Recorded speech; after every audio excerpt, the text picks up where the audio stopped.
Differences, what I noticed between the two systems is the sensors for my lead system seem to be just parallel and kind of what's it called, nullified. It's not as active. Where my cesium system has more coupling around the whole map instead of just be located in the middle. So I really don't know how to explain this because I don't know how red field tensors work that well. But other than the fact that it's a type of coupling.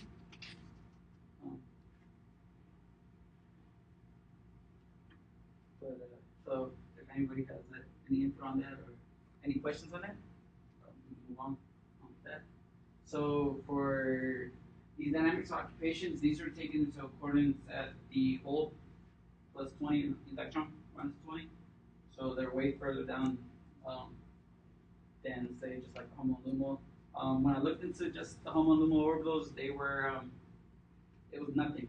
It was it gave me horrible results because apparently you can't figure that out because whenever you're doing dynamics occupations, they don't really relax to that point. So whenever I ran into that, it was just a complete flat line of where this would be 0. So and then that's just it.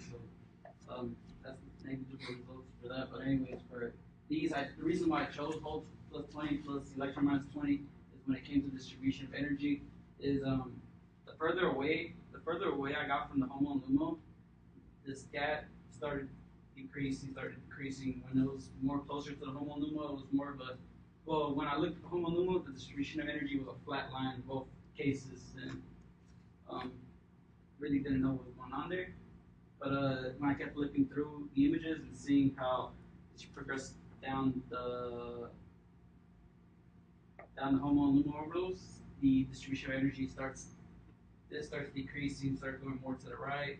Where I saw this one where there was a hole plus 20 at the homo plus or homo minus 3. There was a weird gap where I saw over here, and it had a higher KH value or a KE value compared to the rest of them by nearly 3 times as much. But I can't really explain that. But anyways, so normally what I saw here is my homo orbitals, it was more spread out between the occupations whenever it relaxed. Where our lumo, the higher orbitals had more of the occupation in the cesium system. In the lead system, it was pretty much, there wasn't really too much of a difference between both of them. They're spread out mainly at the 20th orbital compared to just the lead system or the lumo on the cesium system.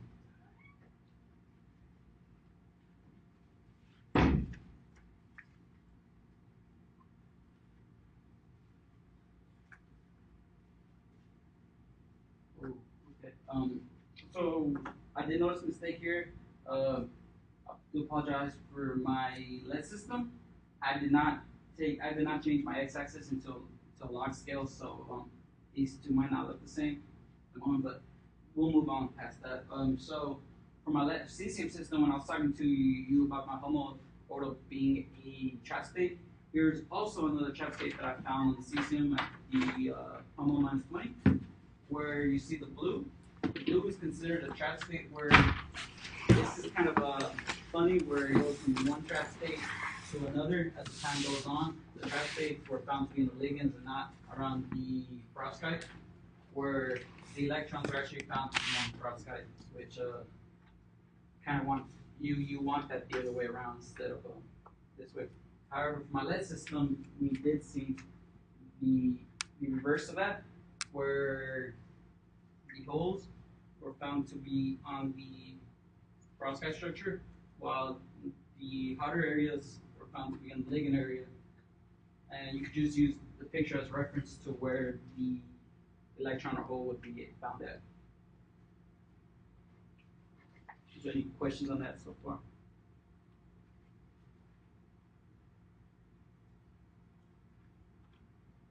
All right. I haven't made a table for that one yet, but apologize for that. But anyways, so for trends on KE and KH,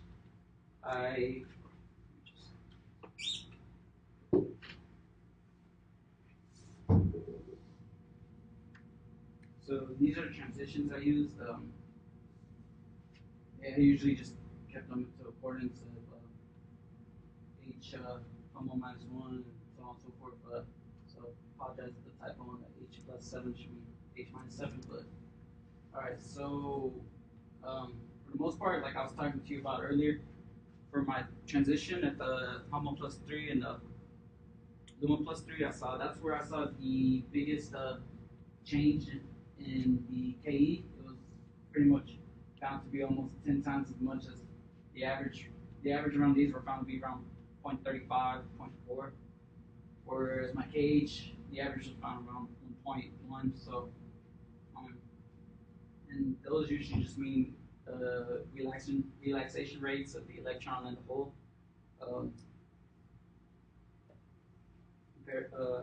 respectively. So, I could probably go along with adding the oscillator strengths that someone you mentioned earlier as an extra tip to these. But if anybody has any other suggestions, more than happy to hear it. So for conclusions, I know I've been saying so far the cesium system I thought would be the better system compared to my lead system, but with these new results, I found out that the cesium system has found to have quite a number of trap states, and that's what we want to avoid. We don't not want to run into any trap states. Well, my lead system, I've found a couple, but not as often. I haven't ran into as often trap states as I have with the cesium, and that's what I'll write in a couple of minutes. But is there any questions on this? Okay, let's thank Daniel. Any suggestions what he can improve in last minute? Like, this is more of like a formatting thing, but this table especially, I feel like you should blow it up and like fit the columns better. With the columns? Yeah, yeah. I know what you mean. I was rushed and shoved it all into the poster. You know how it goes. But yeah, I see what you mean. Yeah. Thank you. More questions to Daniel about amount of equations that he should use? Mm-hmm. Okay, let's thank Daniel once again. We have a technical pause for a minute.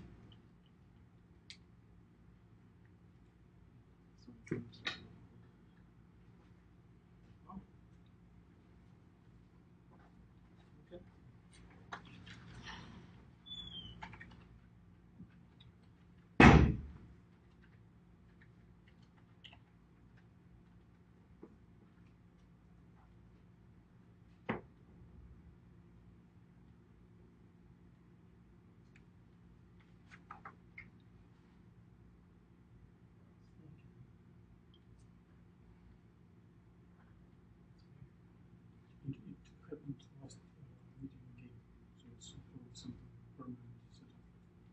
Yeah, it feels like.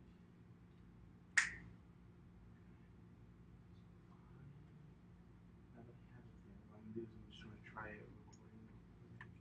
Were you using from Right now, I'm just trying to. I'm gonna just test mine real quick instead of our temp one.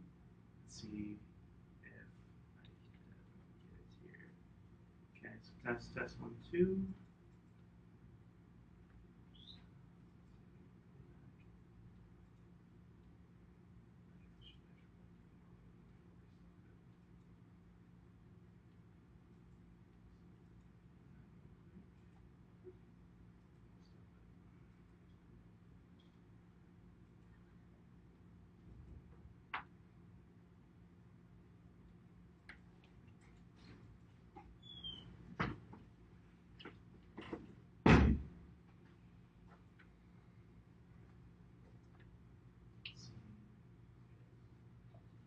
page there.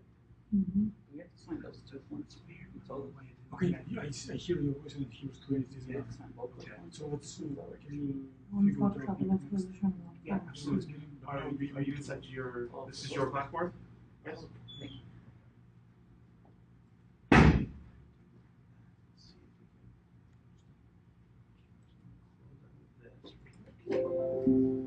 So they redid they did new installs on the machines.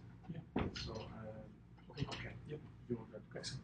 Thank you much. Okay. So sorry about that. Yeah. So that must be they must require us now to like do one good sign on it.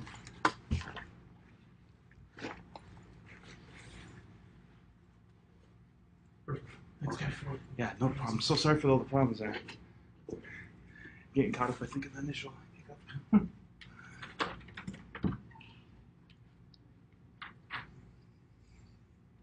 Yulun, would we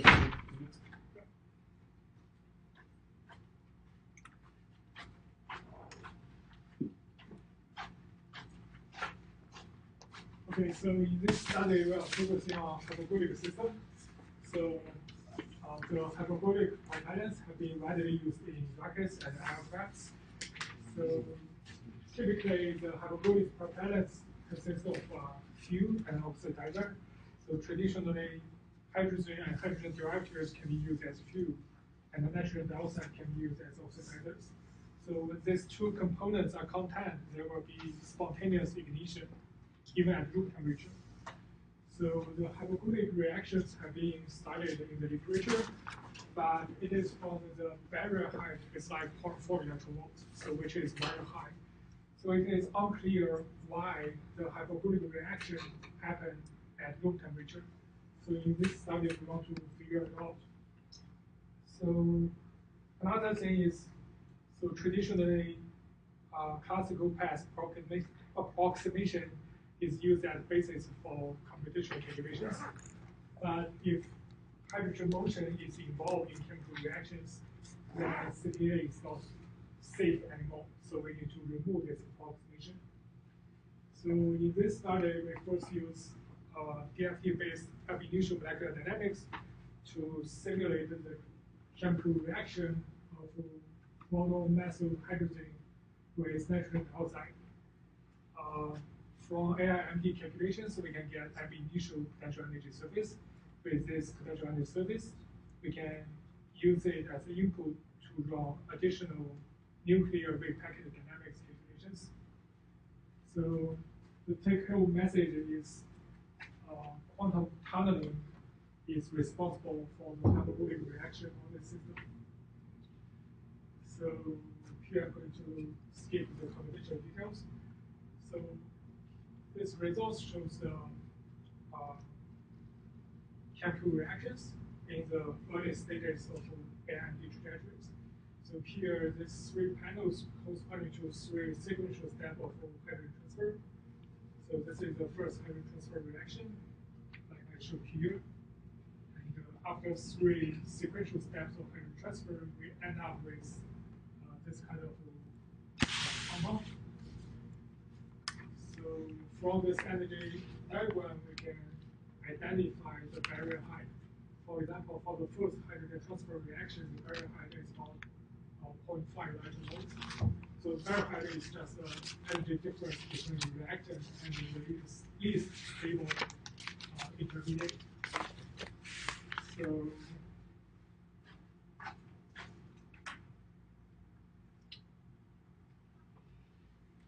this table here is the results for beta charge analysis. So the point is to show the hydrogen being transferred is actually proton instead of radicals. And these two panels shows the number of different species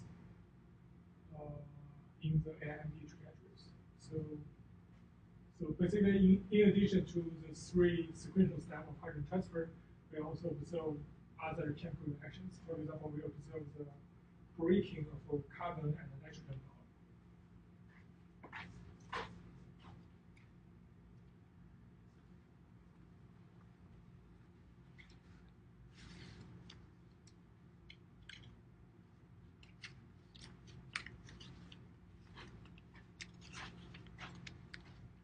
So here I use some simplification and also some mathematical operators. We can just convert the energy diagram to this one-dimensional potential energy surface. So in this diagram, the vertical axis is energy, the horizontal axis is the reaction path. So this diagram can be used as input for nuclear wave packet dynamics. So our ab initio molecular dynamics is run at a very high temperature, like 2000 Kelvin. But our nuclear wave packet dynamics can be run at various temperatures, even at low temperatures. So here I show an example. This is a wave packet dynamics at room temperature. So here's the red, this is the initial state, and the green, this is the final state. So initially, the center of the Gaussian wave packet is at -1 atomic unit of position, and as time goes by, the nuclear wave packet move towards a positive direction. So finally, we can see some wave packet passes through the barrier, but majority is just reflected back.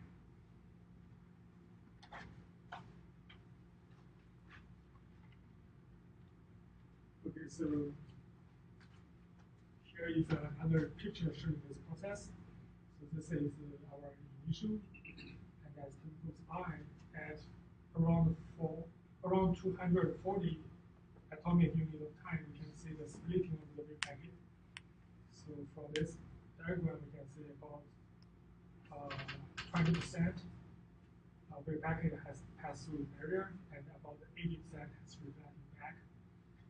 So here, this diagram shows rating for the reaction rates. So, like I said before, the nuclear wave packet can be formed at different temperatures. So here, each port corresponding to a specific temperature, and from each run, we can get the reaction rate. By using this reaction rate, we can fit into Ramirez equation. So from Ramirez equation, we can get the parameters like A prime, B, and C. With this, we can get the Ramirez activation energy.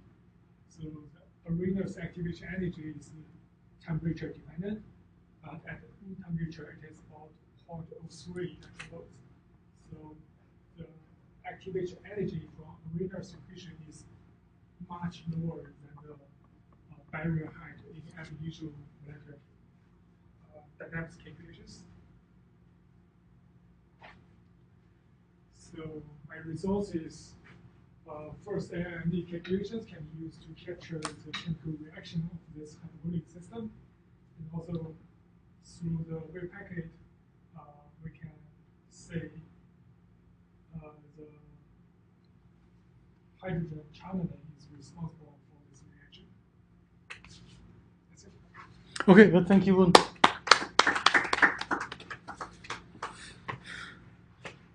Any questions, conceptual or about organization? I just want to know what that natural log over K, the top right one, yeah, that one. So K in this case is the rate of reaction, right? Yes. So the rate of reaction goes down as the temperature goes up, or am I reading that the other way around?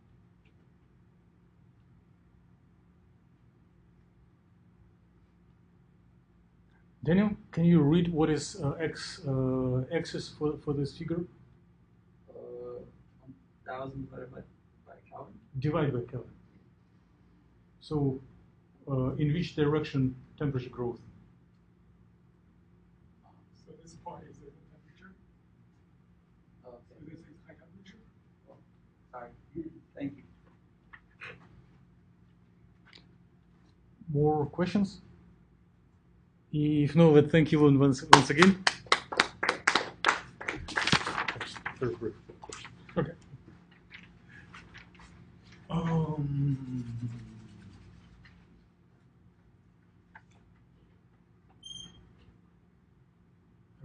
would you be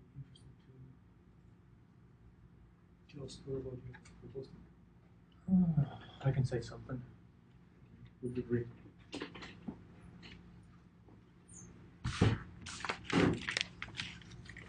So, if you are working on the similar projects, do not hesitate to borrow some ideas. So we interact with each other with two purposes. One, that each of us in the audience serve as a reviewer to help the author, and on the other aspect, we all are learning from the author to improve our own research.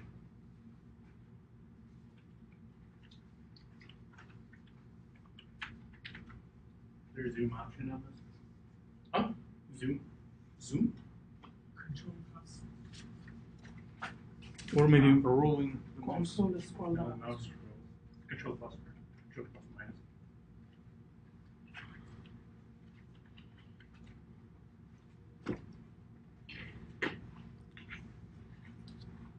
So, lead halide perovskites have been pretty popular material over the last decade or so, and different morphologies have become popular in different subfields. So, I'm looking at it as lead halide perovskite nanocrystal, and specifically we're looking at transition metal dose lead halide perovskite because, well, I mean,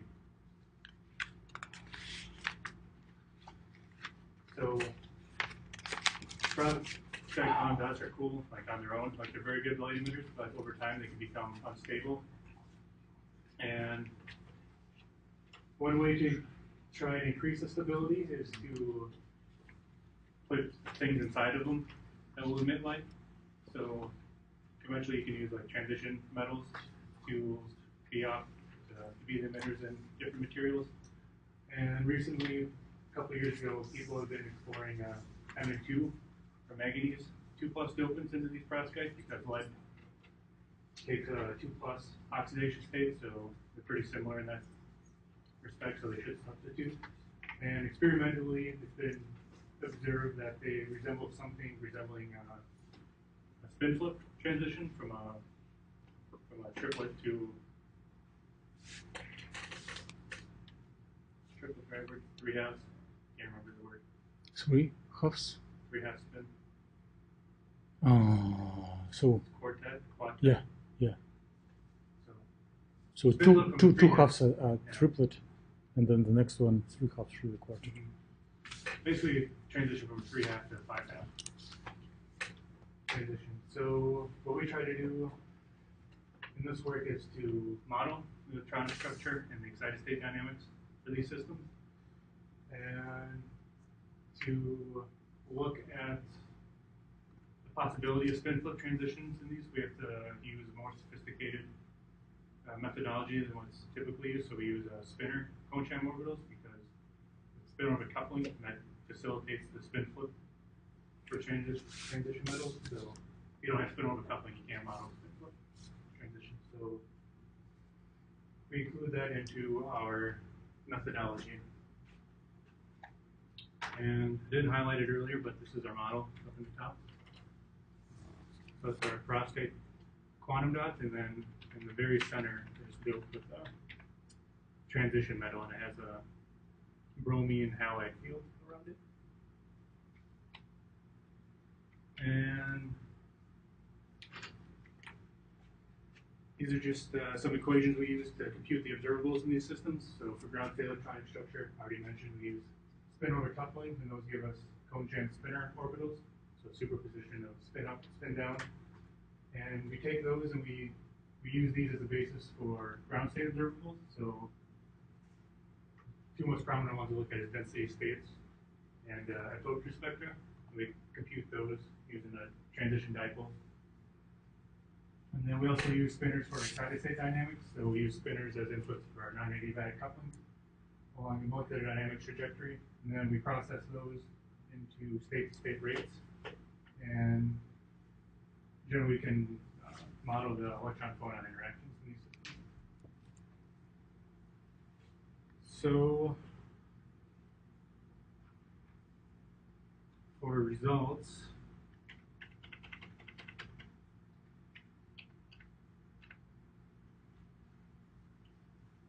a reference, we first looked at spin polarized calculations for this model. We found it takes a high spin configuration, so 5 unpaired electrons. And these two bumps here in the middle of the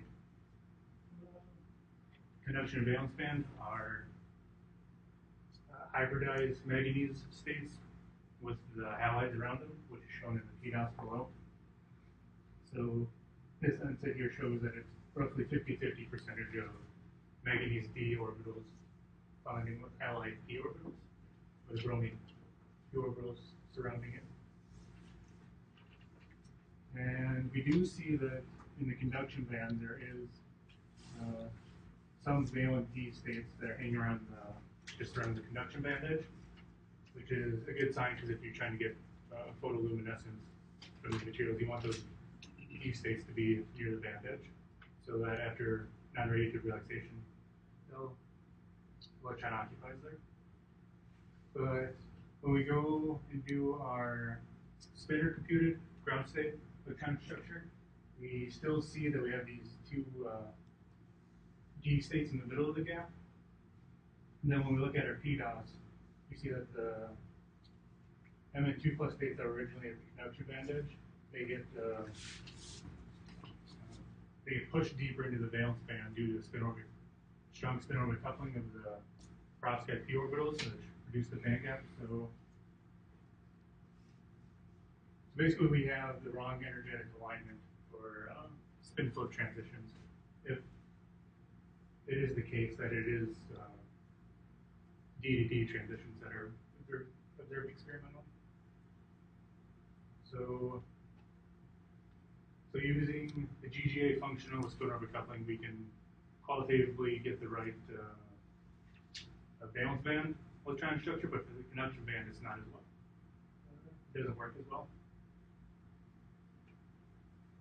And below that is just some pretty orbital plots to go along with the spin polarized density states.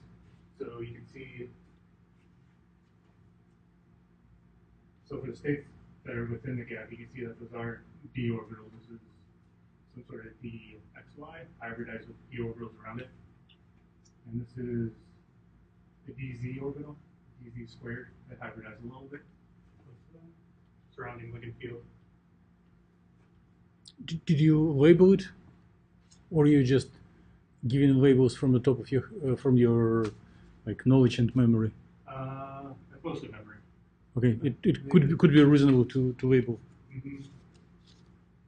And then, yeah, once you go into the conduction and valence band edge, it's more perovskite quantum dot states, or it's delocalized over the entire nanoparticle.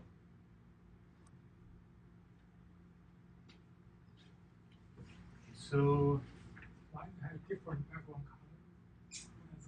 color? Is it intentional, or you just it's technically difficult to keep the same color? yeah, it's technically difficult. It's just from the software because it's a slice. So as you take your Parchar orbitals and it just slices through them, so the background just changes depending on the other orbitals that are around it. So the important thing is just the contrast.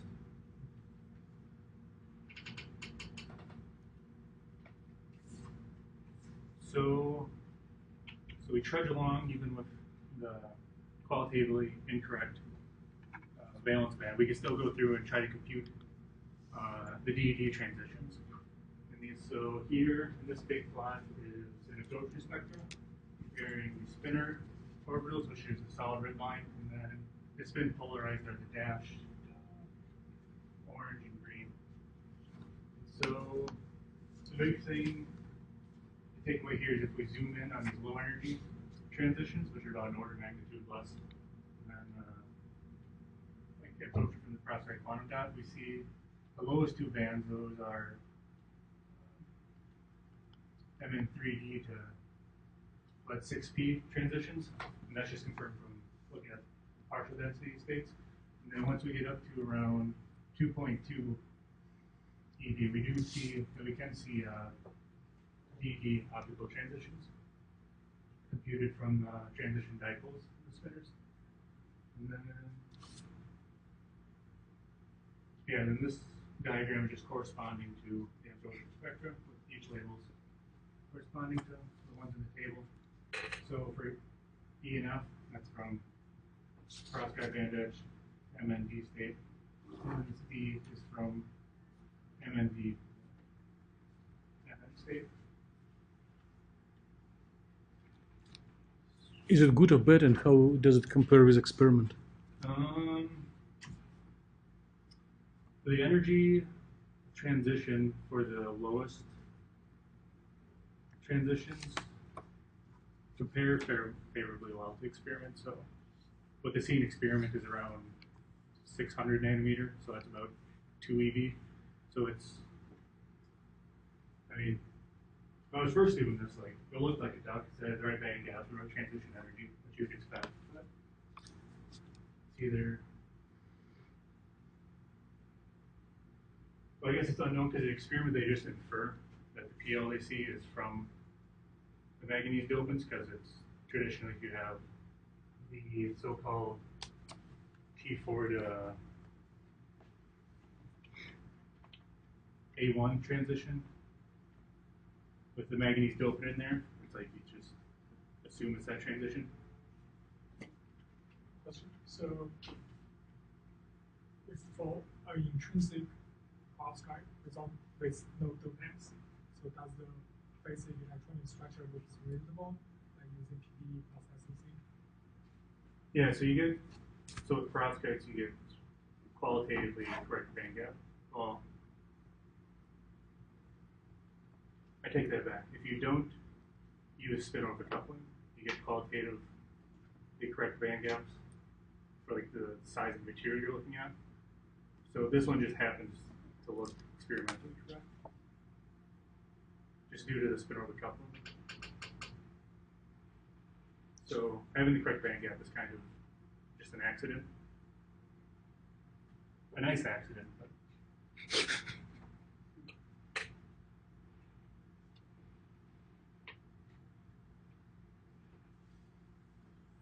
so then, yeah, that was it for our perspective. So now I'm going to move on to modeling side state dynamics in these systems. So, like I said earlier, the conduction band isn't very reasonable to compare. Like, or what's the word I'm looking for? If we assume that the electronic structure is not correct, it's like we can't really gain any meaningful information from the dynamics of there. So mostly I'm going to focus on the dynamics of the whole transitions, because it seems like we can model those qualitatively, are pretty correct. So what I did is I just compared the spin alpha, or the spin up electrons, which contains the states within the gap, to the spinner non-radiative relaxation. And so the red field tensors basically just control the rate of relaxation from one state to another. And once you put it in an initial condition, these just tell the state how to relax the band gap. So for both the systems, I chose initial conditions which were roughly equal in energy. So for the whole transition, it's about 1 eV separation between HOMO minus whatever I chose for the HOMO. And you can see that there's quite a wide variation in relaxation time between those two. So this is on a log plot, so we can see for the spin alpha component, it relaxes to the band gap under sub-picosecond, whereas for the spin orbit computed relaxation is above 10 picoseconds, edging up towards 100. So it's almost like a 2 to 3 orders magnitude difference in the whole relaxation, just based on computing with a different basis.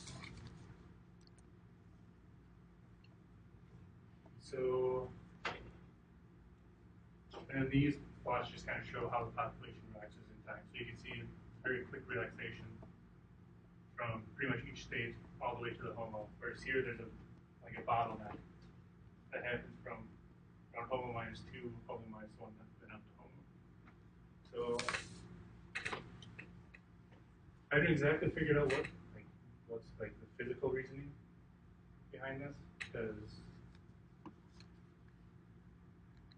the spinors, you can't really compute orbitals for them, so you can't compare orbitals from the spin alpha with orbitals from the spinor.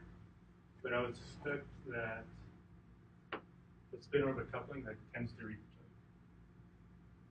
shrink your orbitals due to faster motion. It contracts your orbitals, so if your orbitals are more contracted, there's going to be less spatial overlap for it to be non-orthogonal. So that's the best idea I have at the moment. But besides that, I haven't been able to think of a good reason for 2 to 3 orders of magnitude difference.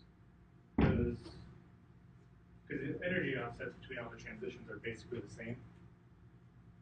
So it's not an energetics thing, so it has to be to do with the overlap of the orbitals along the trajectory. So that's still kind of a mystery.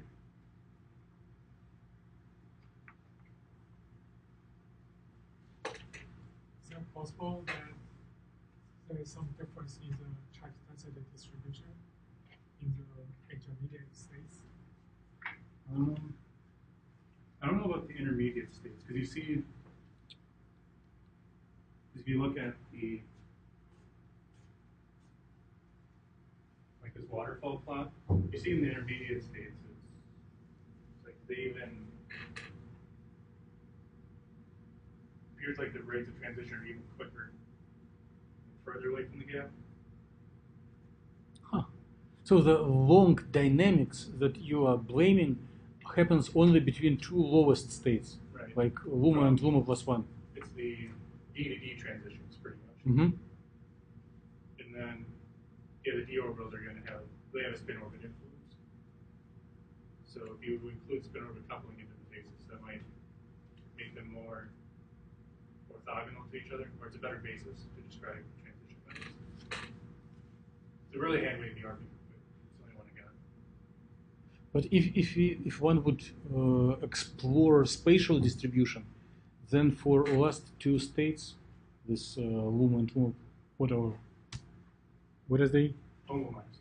HOMO minus 1 and HOMO, the charge density will, in both states, it stays in the same region on the doping. Mm-hmm. Yeah, they are. From the PDOS analysis, they're still both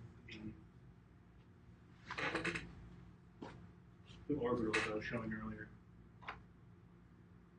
So it's still these 2 states, and it's roughly the same hybridization. Mm-hmm. So it seems like when you, so this is with the spin polarized basis. When you include spin orbit coupling, they become more orthogonal to each other. Because that's one problem with GGA functionals, it's your orbitals tend to over delocalize. So spin orbit coupling, and you can think about it in some ways, including like exchange correlation effects too, to correct the orbitals.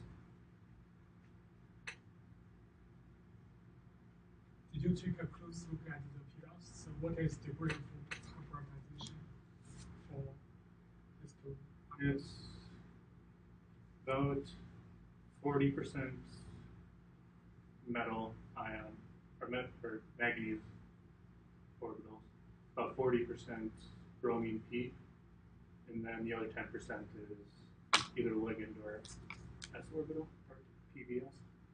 I guess it's a higher, well, just looking at the image you can tell, that's for the topmost state. This one, it's more like, I think it's still 40% of the bromides around it, but it's less of the D metal.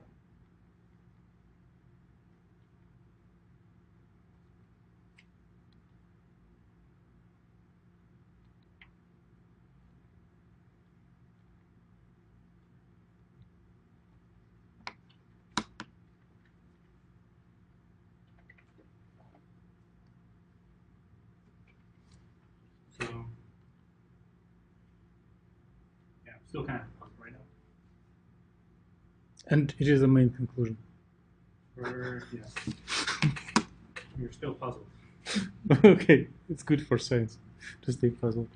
Keeps me in a job.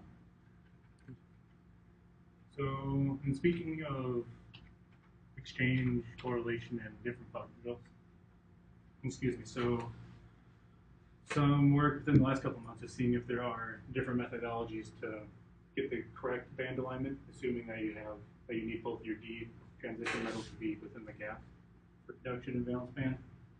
So one study we did was using DFT plus U with spin orbit coupling and just systematically scanning U parameters. And short story is if you include, like, the bigger you choose your U, the worse the result is, or the higher it pushes the D valves into the conduction band. So that did not work. And then, so we've also tried a couple of different hybrid functionals. So the first class of like quantum dots to be doped were like the CAD selenide, zinc, sulfide types. So those have been the most explored ones for modeling.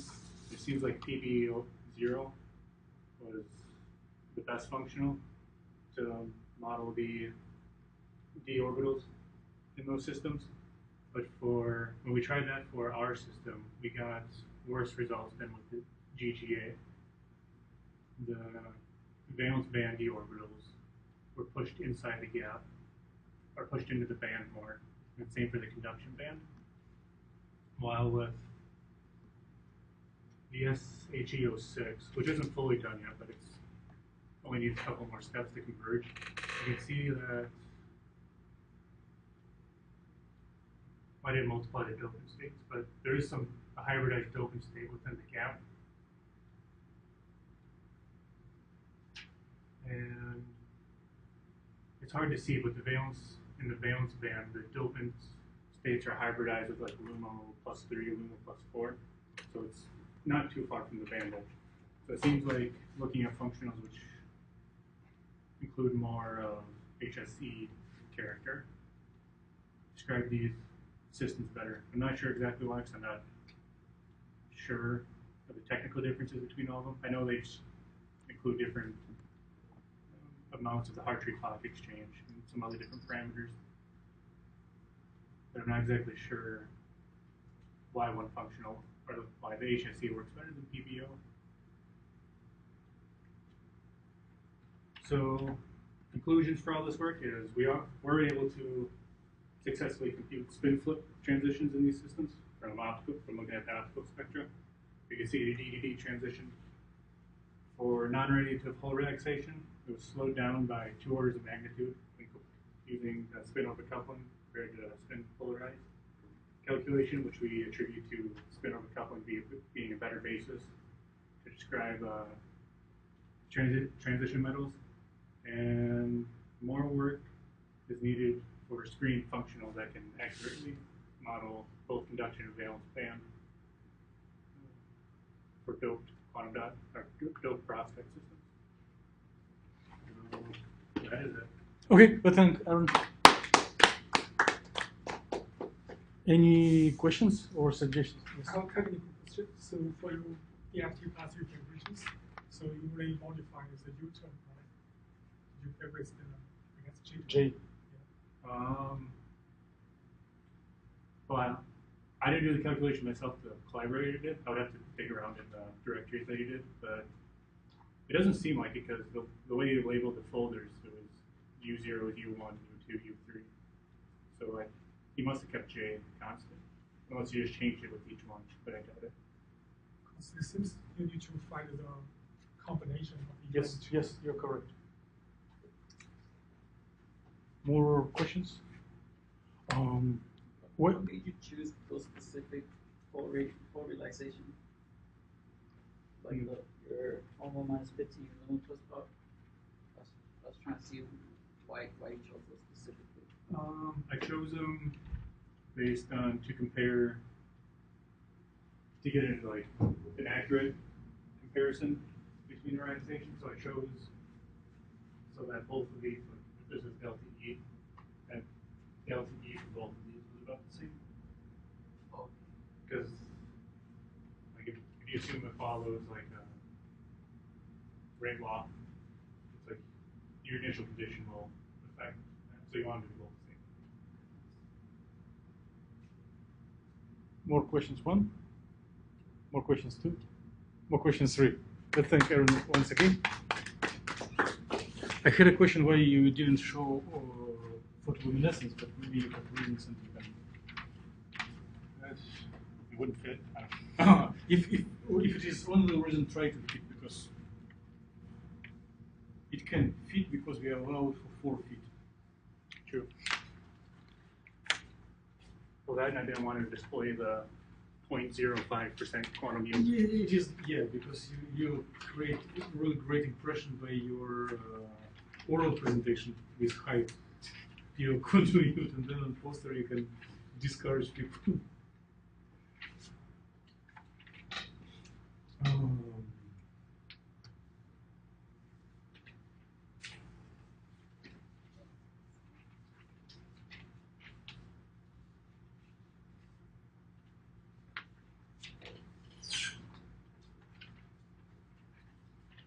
Yeah, I would like to invite the author of this nice poster to the stage, and if you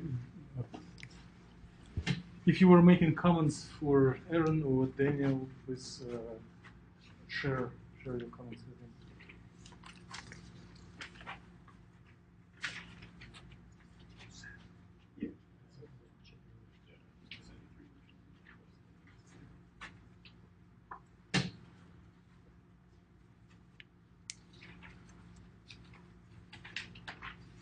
Since silicon layers have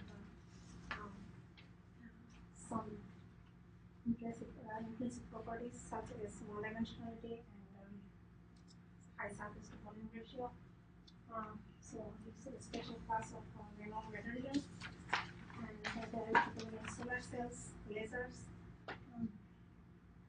So the electronic property of silicon nanolayers that is studied theoretically already, but it does not include multiple key points, and we know that periodic solids needs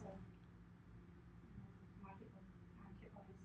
So in our previous study, we studied electrodynamics of different silicon nanolayers, but we did not include multiple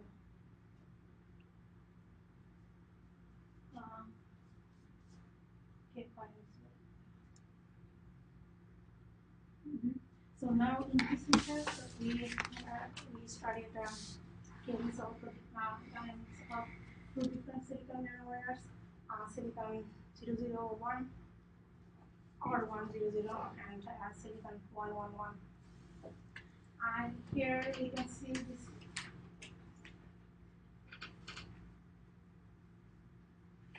Here we can see the dispersion curve of 2 different nanolayers. Actually, I calculated dispersion curve for 16 different key points and 4 different key points. So, and then it is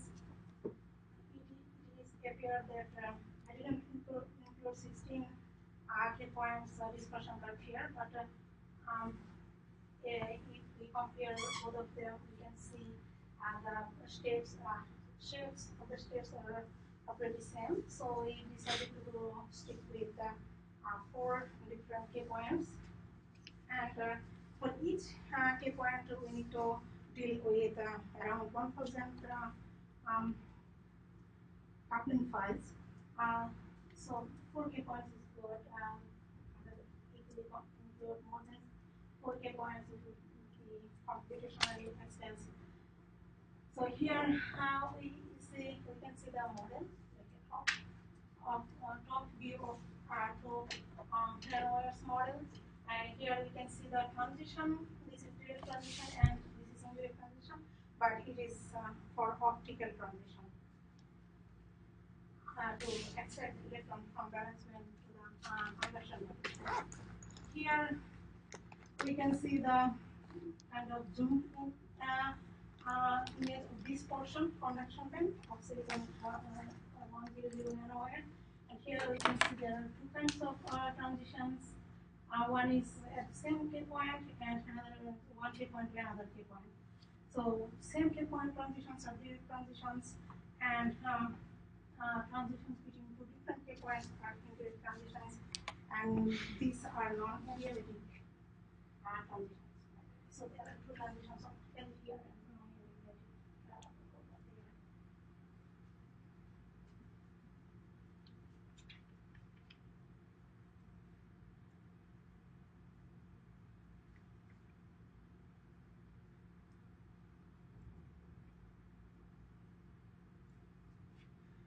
Now I'm going to talk about the methodology, what method was used to study this research. So we considered molecular dynamics trajectory for calculating the 1-5 electron flow lattice coupling. Here the main equation is 1 electron coefficient equation, and this is the solution of this equation. And we can see this wave function is dependent on k points. So, so if we excite electrons from valence band to conduction band, and when electron comes back to the band edge, it couples with the nuclear motion, and it includes different time steps here. So here we can see the time frequency. But this is not good. And then this is the coupling equation. Here this wave function is at k point, and this is at a different k point, and at different time steps. So, since momentum is not constant, so k prime is not equal to k. And once we have the couplings, we can calculate the autocorrelation function from the coupling equation, and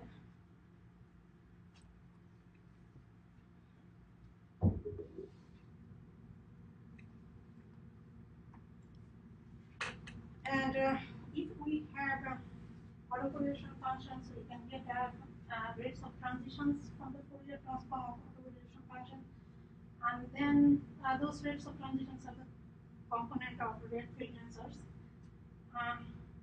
The time evolution of density matrix equation is here, and the second one on the right hand side is the electron energy dissipation. It's for electronic energy dissipation.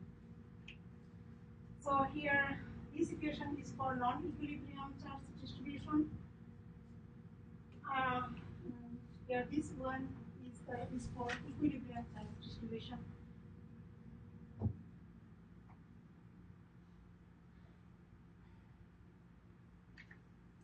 And then we can see the expectation below. Expectation below of energy is a function of energy time.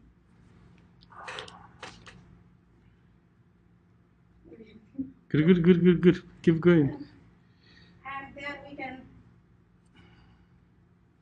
the rate of relaxation we can get using this equation, by putting this equation.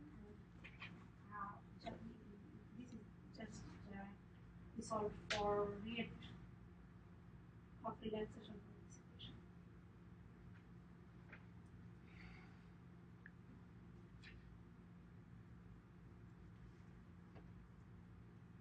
Now I'm going to talk about how to select initial states for dynamics calculation.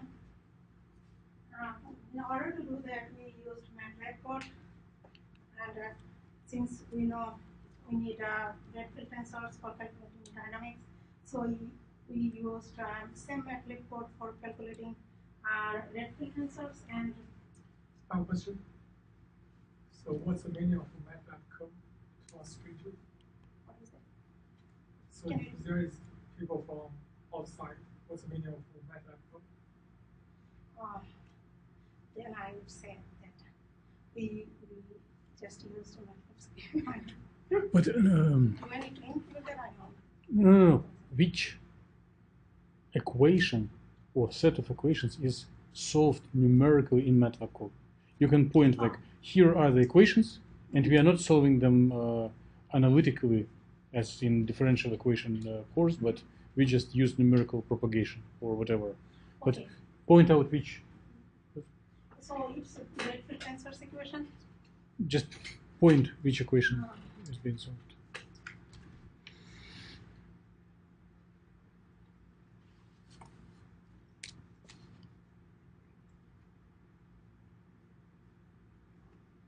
So this equation. Whoa. Once again, which one? This red sentence. But it is the code for correlation, right? And the dynamics is solved in which code?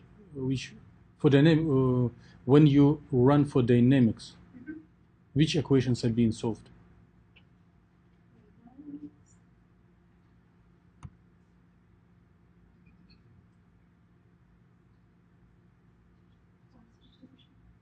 No, it's observable. Higher up.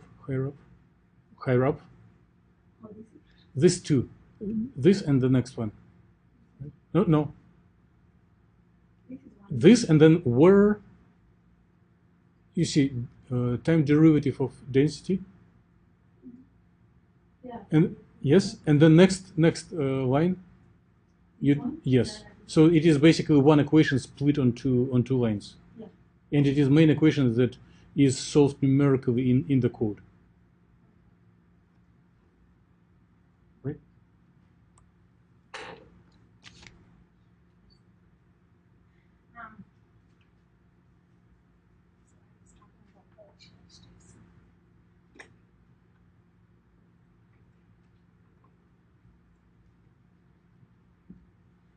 Since we have 4 different points, so we have 4 different analytical files.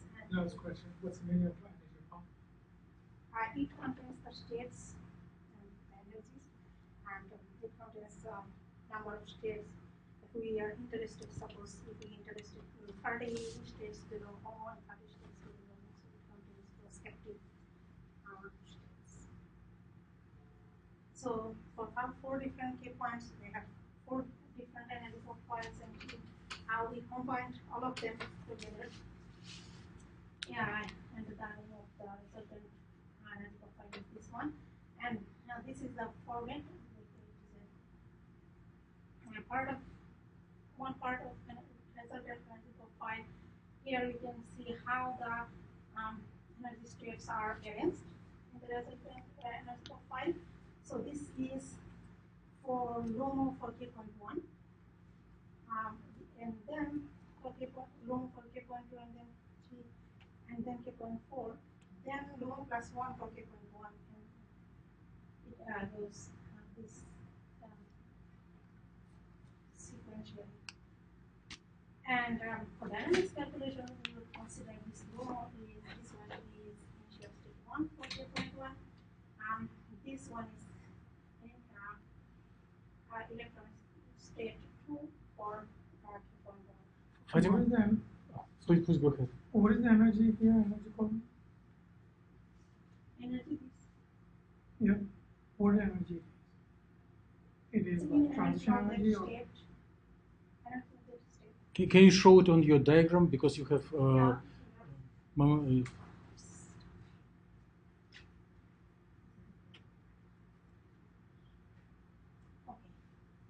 So energy of these states. Oh, okay. So this is. So what both Yulun and Jabet were trying to say, what you are telling is absolutely right, but you are using colloquial language that we developed inside the group. People outside will not understand. Energy of their No way. Okay. So you need to use standard, and even the word states is not very appropriate. You should tell like band or orbital. Band is better word. So each band in the band structure is distributed by several discrete points, and we inspect its energy, and then look how the occupation goes between this. Okay, I was thinking not standard name. Yeah. Okay.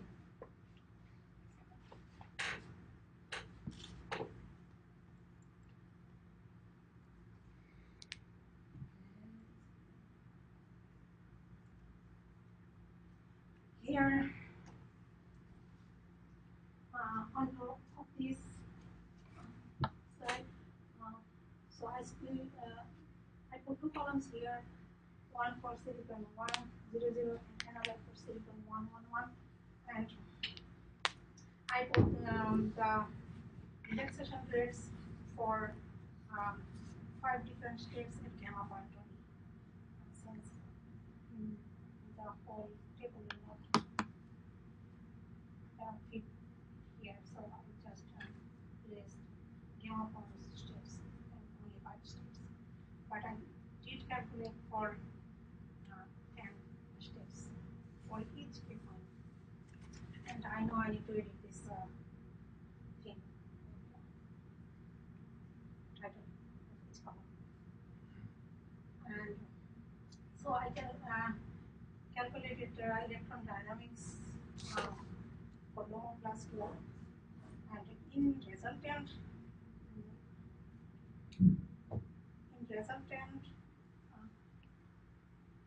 band file, this low plus 12 state is initial state 50, and it is for initial state 50, but it is for gamma point no plus 2 step. And for silicon 111, I did the same way, but this time I considered initial state 40. That is no plus 9 step at gamma point. So band LUMO plus 9 at with specific value of momentum. Yeah. Okay. Okay, and then I have calculated for each nanowire, for each key point, relaxation rate for 10 different states. And then I calculated the relaxation time from the relaxation rate, and then I took the natural logarithm of that relaxation time and made graphs. And this x-axis represents the dissipated energy, the energy difference between the band state and the corresponding excited state. And the same thing for silicon 111 also. So in order to fit the these rates, by the way, these rates for we can see the empty points, those for indirect transitions. Like if electron transport from one K point to the same K point, then we call it an indirect transition, and those empty points for indirect transition. And these field points for we would say all transitions includes indirect, direct, everything. I mean overall transition. And if we fit these relaxation rates, we see that for a couple of initial steps, it follows gap law, and after that, it follows inverse gap law, and almost for all K points. On the other hand, the same thing. So I should put gap law and inverse gap law. So, and then what we did, we calculated the transition difference between direct and all transitions. So we saw the transition difference. It is pretty constant for 3 different K points, and for 1 K point, for 0.5, the change is linear. For silicon 100 nanowire. For silicon 111 nanowire, we see that for 0.116 and 0.13, for these 2 K points, relaxation rate, the difference between relaxation rates are constant, but for the other 2 K points, the change is the difference is linear. Here I got how electron. There is a movie, but I took the snapshot for first initial, and this is middle. This one should be here. So how energy changes with momentum, you can see from these 2 figures. So this is the trajectory of electron momentum is coming to the average. And this is the same thing, so probably I need to input the states from where it started. Okay, I remember this one is from 23 plus 3 for remember exactly, but I put the initial states number. And so this is the same thing, like how energy changes with momentum here. This is the same thing, like I took the snapshot for initial and the final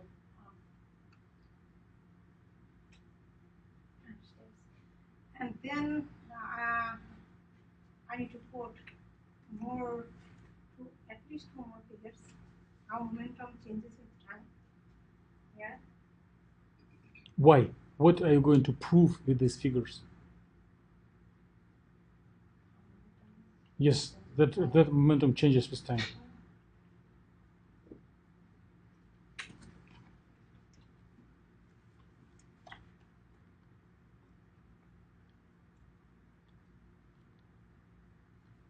Okay, here is a summary of the outcome of this research. So the conclusion is induced transition is quicker than direct transition, since not indirect. I should correct that. So all transition is always quicker than direct one, because in all transition there are more pathways to relaxing. That's why, and so we see we saw that for first couple of steps, relaxation rate is following gap law, and after that at higher energies it follows the inverse law. And I would like to acknowledge Jamil. That's all. That's it? Yeah. Okay, well, thanks, Fatima. More questions? I have a very stupid question about the green background color. Yes, maybe it doesn't make sense. So why you have this, the green background color? This one? Yeah. So So why you have this when plot, when in MATLAB code, the plot it was selected certain category. It might be different color. It's a different category. I don't care about count, but why you have this trajectory? Oh. Shall we do? Is it possible? You we mean can the do, trajectory means this path? Yes. Can we do like directly transition first, and then we do indirect transition? Yeah. Well, Yeah, we can do that. I think the whole point is to enable simultaneous change of both energy and momentum. As soon as we depart from quantum dots and molecules as we go into solids, the change of momentum becomes reality. It is a natural effect that can take leading role, and we do not know. We cannot assume before we start calculation what happens first, to relax a little energy and then change momentum, or first change momentum and then relax, or make them simultaneous. So yes, that's my point. So basically we have a starting point and we have an end point, right? So what we are doing right now is to find the best road. I understand your question. You are thinking like in theoretical mechanics with Lagrangian, with least action path. Right. No, here Fatima sets up only initial condition, initial point, and before the dynamics has been run, one doesn't know where you end up. So one not only optimizes trajectory, one also optimizes the endpoint, one can intuitively predict where it will be. So it should end up at the minimum of the dispersion curve. But who knows, maybe sometime it will end up in different point. And if you look, Fatima, can you finger on the rightmost green figure? Not left, right. Next. Yes. See, there are 3 orange points. So the end point of trajectory is equally distributed between several values of momentum. More questions to Fatima? Can you make waterfall? These or make waterfall plots? Is it possible? Of green things? Yeah. No. Follow these trajectories. Maybe. Because it seems strange to me that even with like that, because the trajectory that the left one follows, it ends up at a point where the energy spacing is larger. So it seems odd to me that overall that route is significantly shorter than one that's momentum restricted. If that makes sense. So I'm just wondering, like, if there's like a buildup of population at that point as it's trying to relax, or if it's just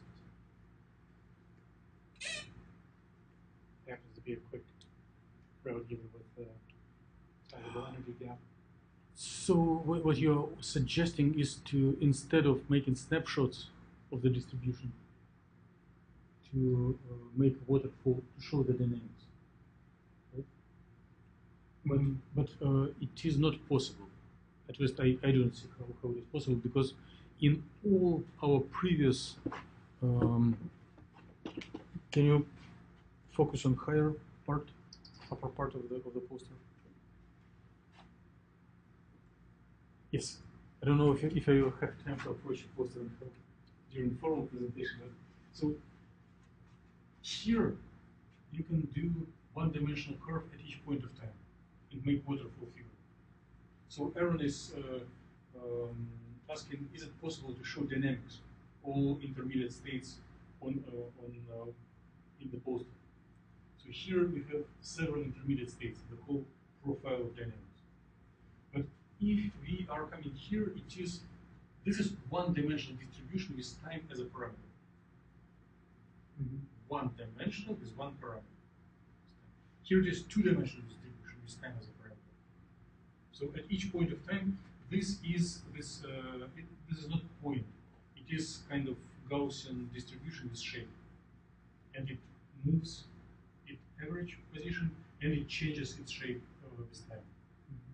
So it will be not waterfall, but one can represent it same as medical tomography. Slice of two-dimensional distribution at each point of time. So it is slices.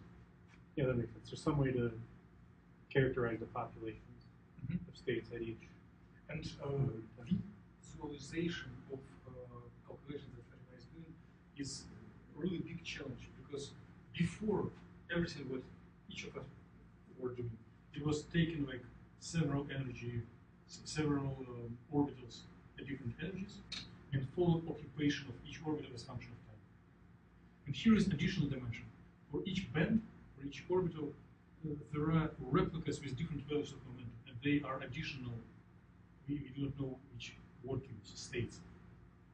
So if here there were like 20 orbitals, and she is using like 4 key points, it is 80 states instead of 20. And one needs to follow population of each of them. So it is really breaking minds and hearts. Are you satisfied? Yeah. Good. More questions? Maybe just one comment. Instead of Please. referring to like all transitions and direct transitions, maybe something along the lines of like momentum restricted, momentum unrestricted. Good. I think that would come. It's more intuitive, at least for me anyway. Did you write it? Yeah. now it's in the process. Okay. Please join me in thanking Fatima once again. Please collect feedback, and we should have 2 more in the remaining minutes.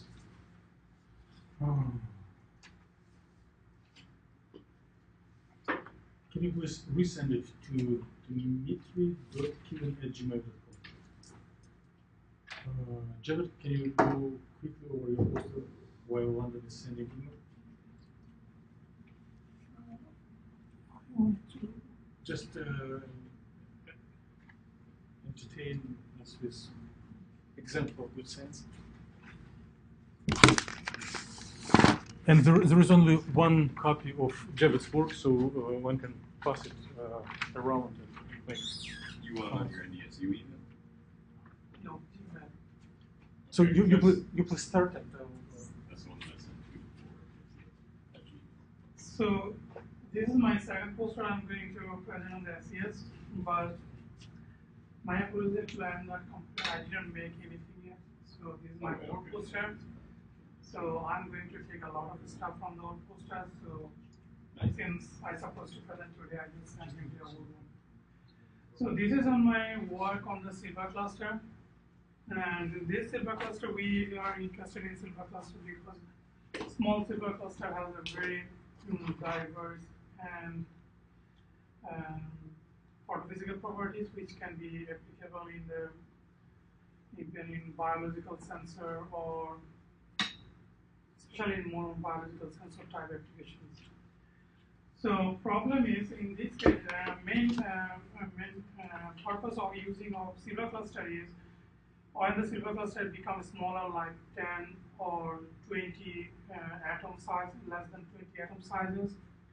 So its photophysical property is completely dependent on the conformation of the cluster as well as the interaction with the nucleotide molecules. Since it will change the photophysical absorptions or emission based on the interaction of nucleotides, so this type of cluster can be used in biosensor because in specific interaction with a specific DNA or RNA, it will emit the specific wavelength of light, or it will show the specific absorption spectra. It's known as a structural absorption spectra. So that's why we are working on a smaller size, like less than 10. But in this paper, I'm going to show mainly the monomer and dimer of the 5 and 6 silver cluster. 5 and 6 means 6 silver atoms and 5 silver atoms. So it's very, very small size. And although it's a small size, but its conformation can be changed due to the, as I said, interaction with the DNA RNA. We know that DNA has a backbone chain, so it's not that flexible, but so due to the interaction with the nucleotide, specific nucleotides, based on the 3D conformation of the DNA, it will give you the different conformation of silver cluster. And from the experimental group, and this is also a collaboration from the experimental group, our experiment, they have a lot of extensive work, but one of their finding is they found that, and when they formed the monomer, and now with the time, by changing the pH and something experimental setup, this monomer can form a dimer shape. But they are not sure about the conformation of the monomer or either dimer, either one. And thing is, if you look on the absorption spectrum, this is the experimental absorption spectrum. A red line is showing the absorption spectrum of the dimer, and black line is the monomer. They saw that whatever the size of this cluster, when they form the dimer, the lowest energy peak is going to diminish, is become a dark peak, and the second absorption peak is increase the intensity specifically, and the third one is going to lower intensity than monomer in this case.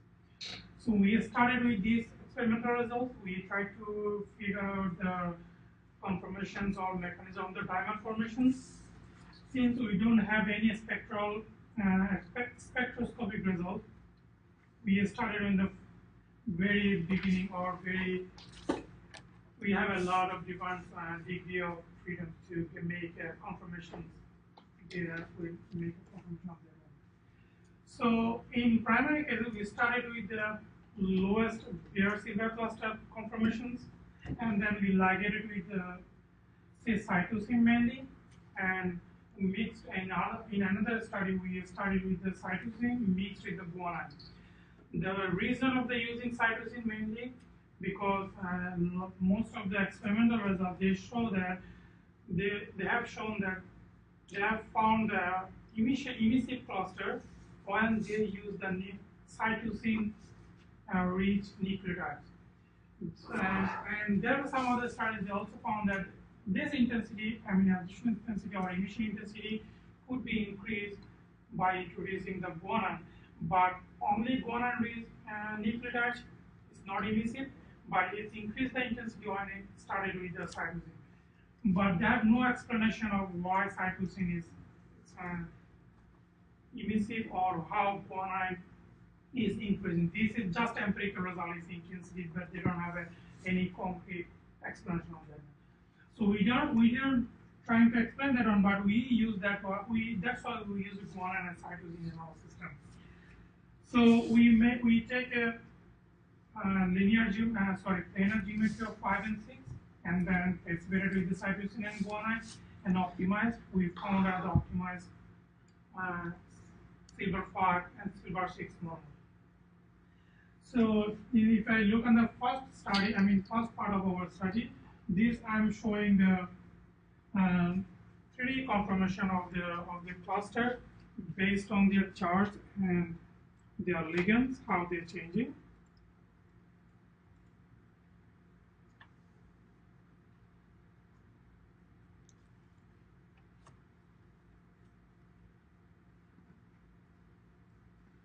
So this one is example for the optimized silver 6 cluster.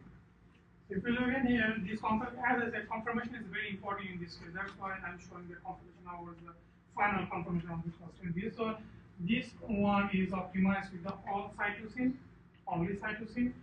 If you look, we started with the planar geometry, and after the optimization in the solvent medium, it's keep almost planar geometry. If you look at this one is a little bit tilted, but it's keep a more symmetrical structure. And this one is a little bit distorted from the planar because of this repulsion between the cytosine clusters. And this one is a charged one. And if you look at charged one is completely changed the 3D planar conformation. It's become a 3D one. But if you look at the silver 5, this one is a guanine one, cytosine one. This one is still retain the planar one.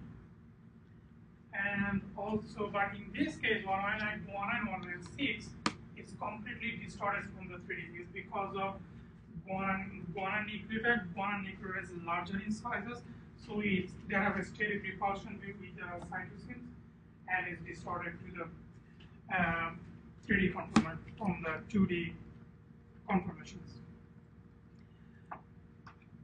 And the effect of this one, if you look on the absorption spectra, this one there are 4 panels. On this panel, this one is these 2 panels for silver 5, these 2 panels for silver 6, and the top one is neutral, and this one is a charged one plus charge.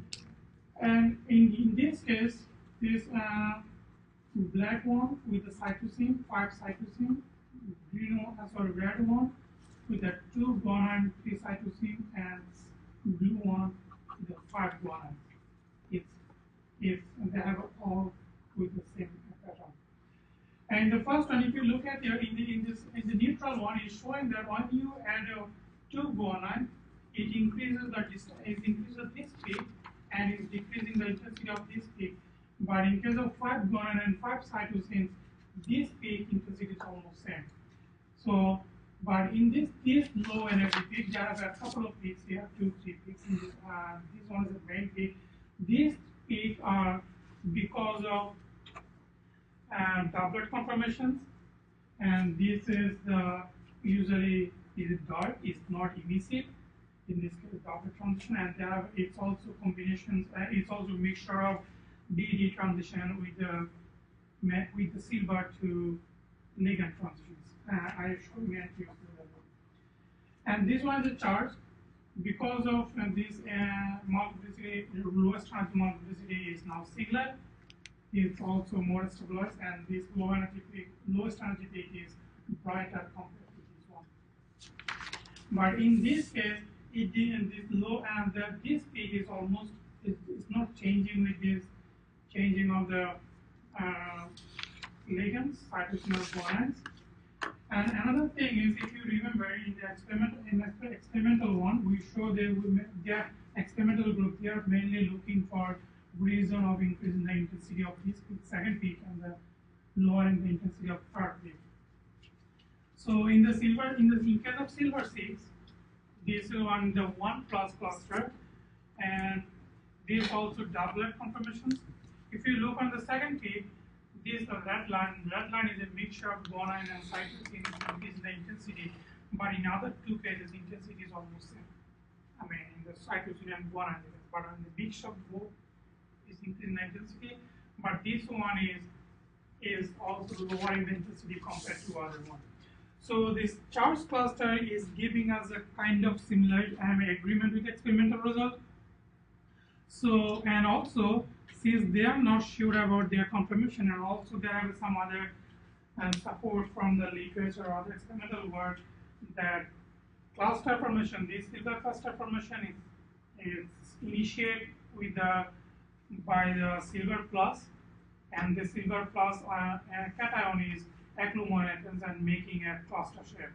So almost all experimental result is supporting that final silver cluster could be positive charge, it's not a neutral almost. So our silver 6 plus is showing the more agreement, and it's also cationic cluster, so we assume that it could be probable the stable cluster in this case. And this is not showing NQs, so as I said, it's showing the transition nature. This one is like mostly D to T transitions, silver transitions. But I had one question one time I faced is the contribution of S to D transition and D to transition. I don't have a screen, but I'm going to include that in my new poster. And the main peak, the highest intensity peak, this is the main contribution is coming from the ligand, silver to ligand transition. So that's why this from the NTOs is one of the fact clear that the bright transitions is mainly coming from the ligand charge transfer. So ligand is playing the important roles because it depends on the ligands, it will change the transfer rate, and as well as it will change the intensity of this transition. So that's why if you look on the cytosine, there are more number of transitions from the silver to the ligands. And in case of guanine, they have almost no transitions. So, but when I add the cytosine to guanine, it's increasing the transition transfer, but specifically to the cytosines. So they have no transition to the guanine, but guanine helps to charge transfer to the cytosines. So in the next studies, I just form a dimer. In the dimer formations, as I said, they have no confirmed conformation mechanism of formation. So we thought that maybe they have it's not a direct dimer formations. They have a separate and it's forming a dimer through the pi stacking of the different ligands. So I consider the different ligands and this indicating the ligand pi stacking and form the different dimers, and then optimize that dimer to look on the final structure. So one thing is we found that in case of when they form the dimer in a guanine 2+, we saw that there are some interactions between this cluster, and ultimately we are getting nanorod types conformations. And the effect of this nanorod formation you will see on the absorption spectra. If this one is showing the So this line is showing that dimer formations, and this red line is a monomer one. If you look at these, because of this conformation of 1D conformations, it increases the intensity of this transition is very, very high. And the nature of this transition is, interestingly, is silver to silver transitions. So we assume that they have a conformation. This conformation of pseudo-1D conformations is making this silver-silver transition bright, and it's increasing the intensity significantly.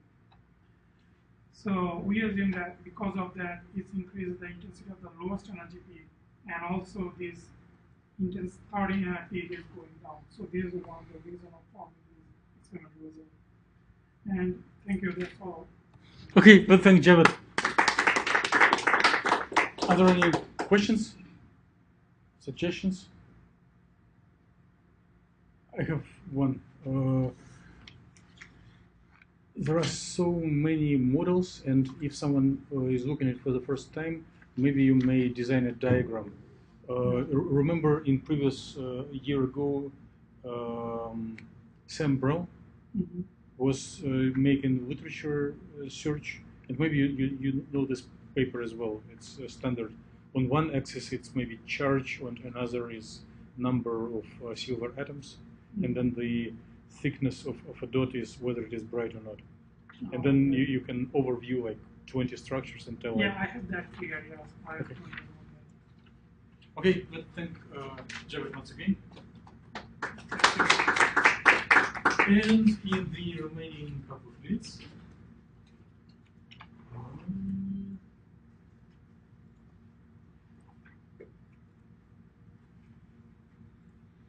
should we update?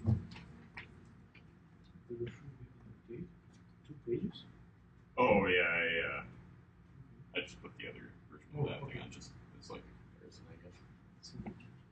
Let me introduce Landon Johnson. It is really recent work, therefore there are no printouts. Yeah. So, not to beat a dead horse, but I'm looking at the boundary between perovskite and, I guess I changed it to polyoxotitanate because that seems to be a more appropriate name for the exact nanocluster that I'm looking at. So, yeah, I don't know, I've done the motivation enough times, I guess. So this was shamelessly just copied and pasted from Fatima's poster for now. So this is, I'm gonna redo that a little bit, but those are the equations that I am using, minus the K and the K prime. I'm not going into quite that much depth with it. It's still not really super visible. So these 3 equations are just the self-consistency loop for DFT. This is the correlation between 2 wave functions. So what you do is you look at one wave function at one time and another wave function at any other wave function or the same one at the next time step. So so this is your correlation. You're just looking at how much these wave functions overlap. And then we use that to populate our Redfield tensor. We're using the approximation that your autocorrelation functions die extremely quickly, so we only really look at one time point, so this integral disappears and you only really have this term right here, no integral. So that's essentially these 2 end up going, I don't know, I would have to look at this more in detail, I guess, but essentially this is what the Redfield tensor is populated with under the approximations that we're making.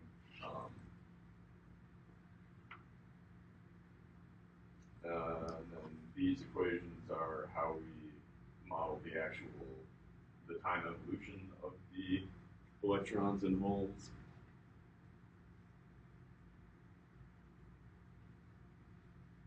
And then we use these ones to solve for the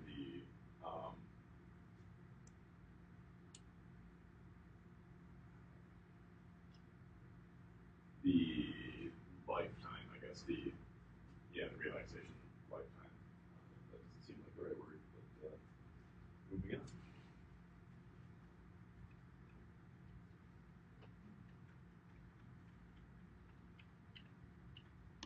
So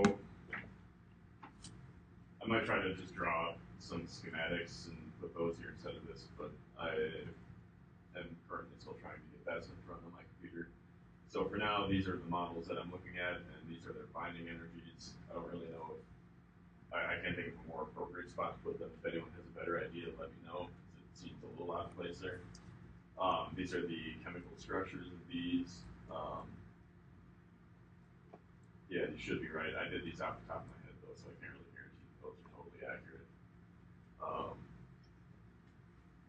So the only difference between the two polyoxotitanate clusters are the orientation and the ligands on sort of the flat side of the nanocluster. So in the acetate model, they're both passivated by these isopropanol. Yeah. These isopropanol ligands, whereas one of them is passivated with hydroxyl ligands in this case, and these are the ones that are actually facing the perovskite here, whereas in this case you have the acetates kind of along the rim of your nanocluster, adjacent to your perovskite.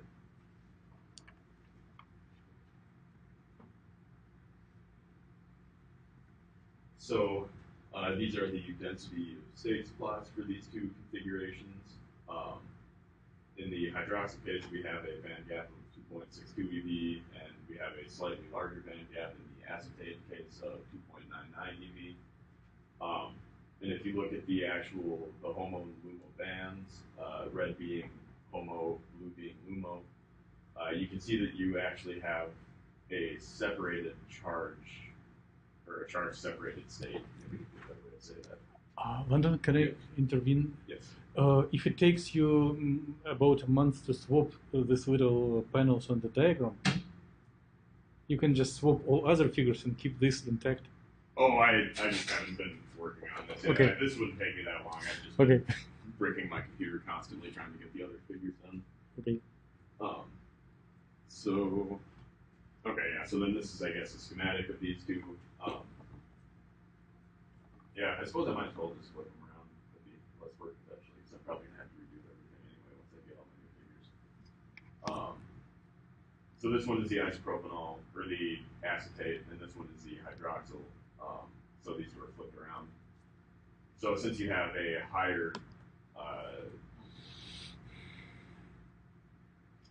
didn't we figure out a good way to say this last time? Top edge of the valence band. Yeah. Since the top edge of the valence band is higher in the perovskite case, and you have a lower conduction band edge for the polyoxotitanate, then you end up getting a charge transfer after relaxation. Okay, so once you photoexcite and then it relaxes, you end up with a charge transfer state. Whereas in the acetate model or isopropanol model, you have both of your band edges in the polyoxotitanate. So upon relaxation, you won't end up with that charge state, which is not ideal for solar cell applications.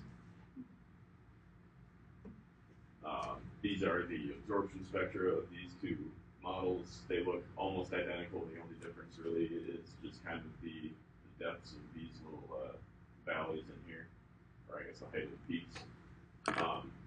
So I marked right here, I don't know, there might be a better thing to mark here, but I just, for now, put the excitation that I'm going to be showing in this next column. These were chosen because they had the highest oscillator strength of all the transitions. Did you double check the absorption spectrum? I haven't done that yet. I guess because I mean, this one was already recalculated from what I had before, and they still look the same, I guess, so I don't really know what exactly I would do to actually verify this.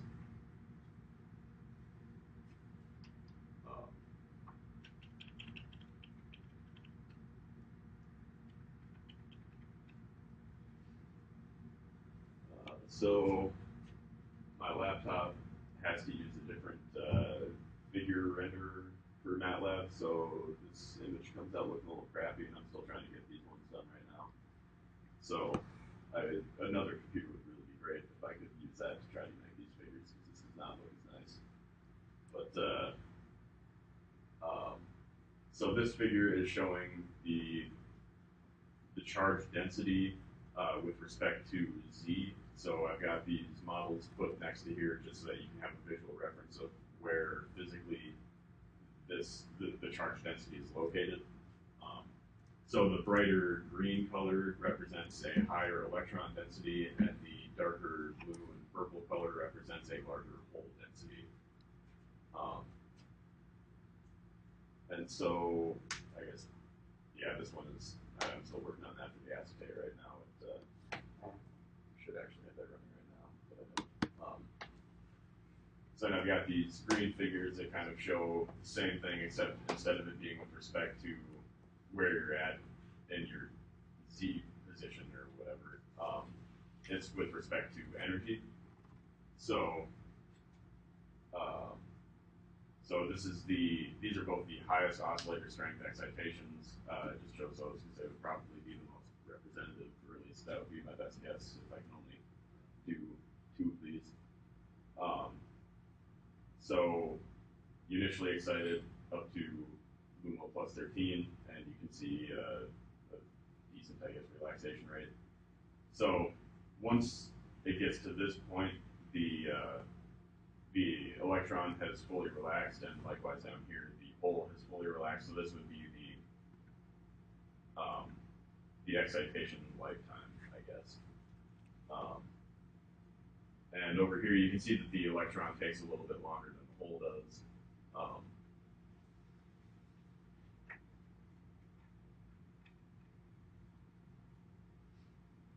So oh yeah, it's just not showing up very well in this slide. So I basically cut out all of this stuff in the hydroxyl one, so I've got figures now that look more like this. Do these labels for my indices make sense, I guess? Is it kind of like clear what it is that I'm representing with those? Yeah. Okay. So this is showing the electron dynamics as it relaxes. It's just showing you which orbital, or the occupations of each orbital at some particular time. So as time goes on, you can see that it kind of transfers down into lower energy orbitals and ends up in the LUMO eventually. I'm gonna change these to be more like LUMO plus whatever. And this is the same thing except for a hole. So you've only got your 4 states involved here, and it relaxes at about the same rate. And the same figure is just not as clean for the acetate model. Same thing, I guess. So this is a graph of the. So what I did is I took the 20 highest oscillator strength transitions, and I ran those calculations for all of those and calculated what the excitation lifetime would be in each case. And these are the results that I got. So these are the electrons in the hydroxyl model. Oh, and by the dissipation energy, what that is the absolute value of the energy difference between the initial excitation and the frontier orbital. So for the electrons, that would be whatever your excited state is, the energy of that excited state minus the LUMO. And for a hole, it would be the same thing except for the HOMO instead of the LUMO. So this is essentially how much energy the electron or hole would have to give up to return to the frontier. And I guess I don't really know how to plot trend lines for specific subsets of data. Can you request help from Fatima? I did, but I don't think that I made it very clear what exactly I was talking about. I don't really know how to word it very well, but yeah, I don't know how to do a trend line for just this and then just Maybe you there's gonna be a break the data set, break the file on two pieces. Yeah. One file for this data set, another for another data set, and just. I guess the issue at that point would be that the legend would get very clunky and cumbersome and have a bunch of repeated entries. Maybe there's a way that you can tell it, don't include this or that, but I don't know how to do that off the top of my head. How did you plot this figure? This one is just from Excel. I put a bunch of stuff in a spreadsheet and tried to make plots, so that seemed like the natural choice. You can do in MATLAB, you can do. What were you saying about it? How many data sets do you have? I couldn't hear you, I'm sorry. How many data sets do you have? 4 of them. So I've got the excitations for the electrons in the hydroxyl model, the holes for the hydroxyl model, the electrons for the isopropanol model here, and then the holes for the isopropanol model right here. So what you can do